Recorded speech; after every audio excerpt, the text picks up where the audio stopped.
Transactionalism is a philosophical and psychological framework that emphasizes the dynamic, reciprocal interactions between individuals and their environments as the basis for understanding human behavior, cognition, and social systems. Emerging in the early 20th century, it challenges traditional dualistic views of mind and body, subject and object, or individual and society. This essay explores the origins of transactionalism, its core arguments, a summary of its main points, and potential issues associated with the framework. Transactionalism primarily emerged through the work of American philosophers and psychologists, notably John Dewey and Arthur F. Bentley, in the early 20th century. Their seminal 1949 book, Knowing and the Known, formalized the concept, building on pragmatist philosophy and rejecting Cartesian dualism.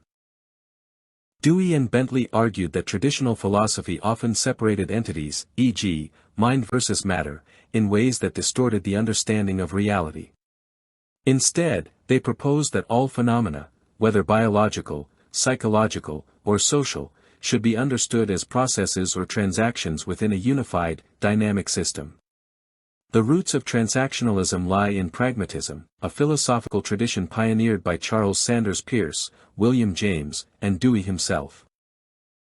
Pragmatism emphasized practical consequences and experience as the basis for meaning and truth. Transactionalism extended this by focusing on the interdependent, reciprocal relationships between organisms and their environments. It also drew inspiration from advances in biology, physics, and psychology, which increasingly viewed systems as interconnected and process-oriented rather than static or isolated. The rise of behaviorism, Gestalt psychology, and ecological approaches in the early 20th century further supported transactionalism's emphasis on holistic, contextual understanding. For instance, Gestalt psychology's focus on perception as an integrated process resonated with transactionalism's rejection of atomistic views. By the mid-20th century, transactionalism gained traction in fields like psychology, sociology, and education, influencing thinkers such as George Herbert Mead and later ecological psychologists like James J. Gibson. Transactionalism is built on several core principles that distinguish it from other philosophical and psychological frameworks. Transactionalism posits that individuals and their environments are not separate entities but are mutually constitutive. For example, a person's perception of an object is not just a mental act but a transaction involving the object, the perceiver's sensory systems, and the context. This view rejects dualisms like subject-object or nature-nurture, arguing that such distinctions oversimplify reality. This is called holistic interdependence. Reality is understood as a series of ongoing processes rather than fixed entities. Reality is said to be process-oriented. Knowledge, behavior, and experience are emergent properties of transactions, constantly evolving through interactions. For instance, learning is not merely the acquisition of static information, but a dynamic process shaped by the learner's engagement with their environment. All phenomena must be understood within their specific contexts.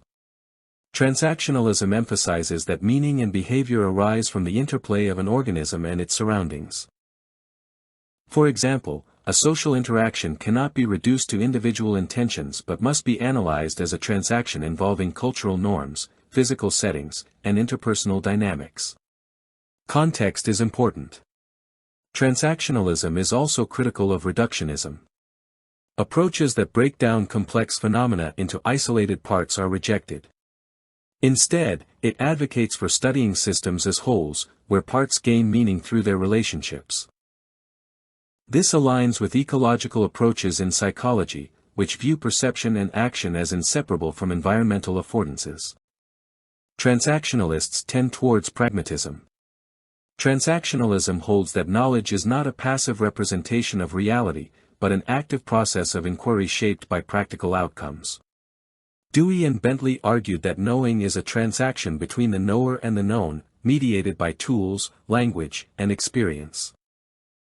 In psychology, transactionalism informs ecological psychology and theories of embodied cognition, emphasizing how perception and action are shaped by environmental interactions.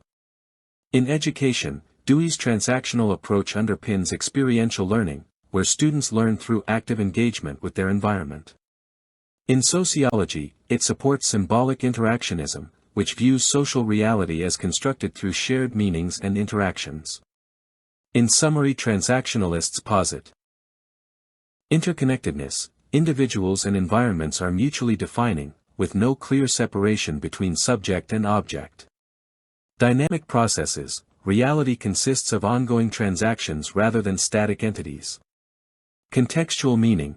Behavior and knowledge emerge from specific situational contexts. Anti-reductionism.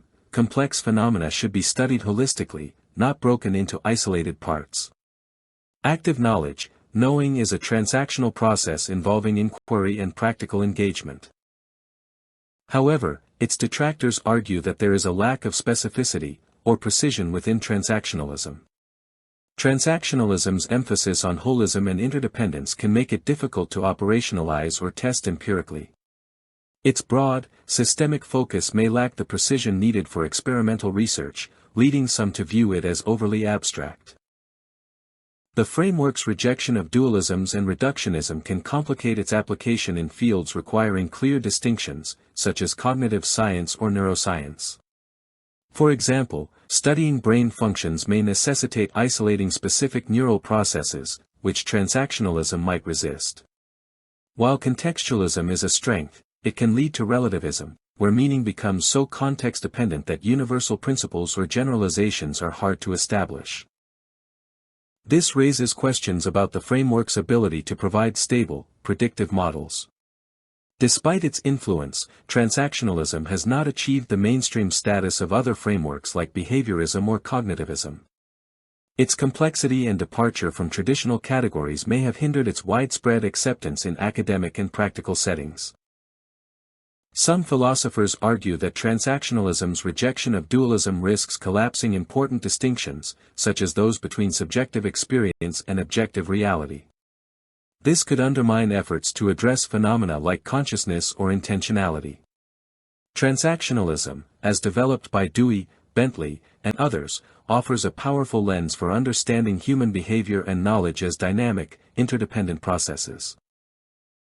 Emerging from pragmatist philosophy and influenced by early 20th century scientific advances, it challenges traditional dualisms and reductionist approaches, advocating for a holistic, contextual view of reality. Its main points, interdependence, process orientation, contextualism, anti-reductionism, and pragmatic knowledge, have influenced fields like psychology, education, and sociology. However, its abstract nature, potential for ambiguity, and limited mainstream adoption pose challenges. Despite these issues, transactionalism remains a valuable framework for understanding the complex interplay between individuals and their environments, offering insights into the dynamic nature of human experience. The major weakness of transactionalism, its lack of a visible quantitative index, can be alleviated if we understand transactions in their economic aspect. A transaction assumes two parties in agreement. Furthermore, the transaction motif assumes something changes in both parties. There is an agreement about something, an event, that occurs in which both parties are involved. The event is a transaction. In economic terms, the generation of a transaction is caused by the dynamics of the supply/demand equation. The supply has a value given by the demand, and when both sides of the equation agree with the valuation, an exchange can happen, mediated by a store of value or unit of value. Money is simply a measure of value. It ought to have no value of its own. We cannot transact values if we do not have a measure of value, or monetary system that defines value for us, any more than we can build a house if we do not have a system of measurement to tell us how tall or long or wide something is. The question then is, what are we trying to measure? The answer to this is what serves as the basis of a transaction. We know that civilization came about because of the ability of humans to work together. But there is a lot that this simple phrase hides. Mankind needs to be able to envision a better set of conditions than exist, to pool resources and work towards a common end. All novel ideas begin in the mind of one man. However, why are some ideas accepted and implemented, and others are not?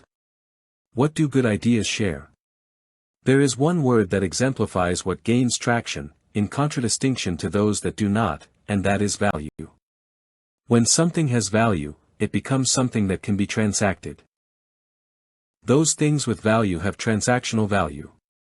Therefore, what we need to measure is the value of things. The natural world has value, but it does not contain transactional value because we cannot rightfully sell the earth nor trade parts of it with others. If we understood this, we would abolish war, because we would not have anything to fight for. That is not to say we would not or could not defend what we have, but if we truly understood the earth is not ours and we had no right to anything physical, we could not set about killing people to claim some part of the natural world.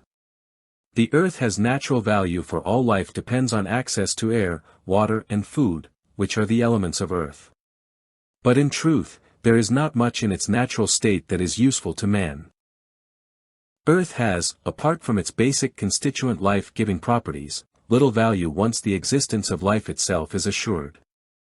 Most of what is edible on earth is only palatable after processing. Considering the claim that humans are animals and evolved from other pre-existing life forms, humans are ill-adapted for their environments. To subsist naturally is to subsist in a very primitive form. The natural environment cannot support many of us. Humans need to create their own environment geared to their needs.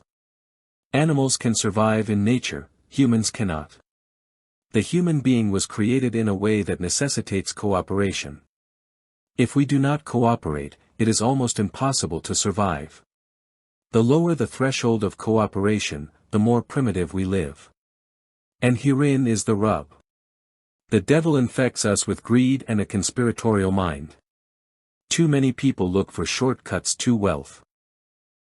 Too many people run scams and pretend to be participating when in fact they are only trying to get us to trust them so they can deprive us of what rightfully belongs to us. If we do not stop this kind of corruption right away, people stop trusting each other and it becomes harder and harder to have faith in the system or in each other. Without faith, society falls apart and the system decays from within. Yet faith does not exist in a vacuum. Fadi is based on trust. This is why we need to be transactional, meaning we need to give in response to what we get. God gives us everything and so we need to give everything in return. This is transactional. Transactionalism is the foundation of faith. If we truly believe God created everything and then sent His Son to pay for our sins, we owe God everything, and by extension, we owe those who help and support us and provide for us. Conversely, if we do not pay our own way and fail to reimburse all those whose help we have accepted, we have betrayed them and they will lose faith in us, as God rejects those who fail to put their faith in Him or give Him everything as He has given everything to us.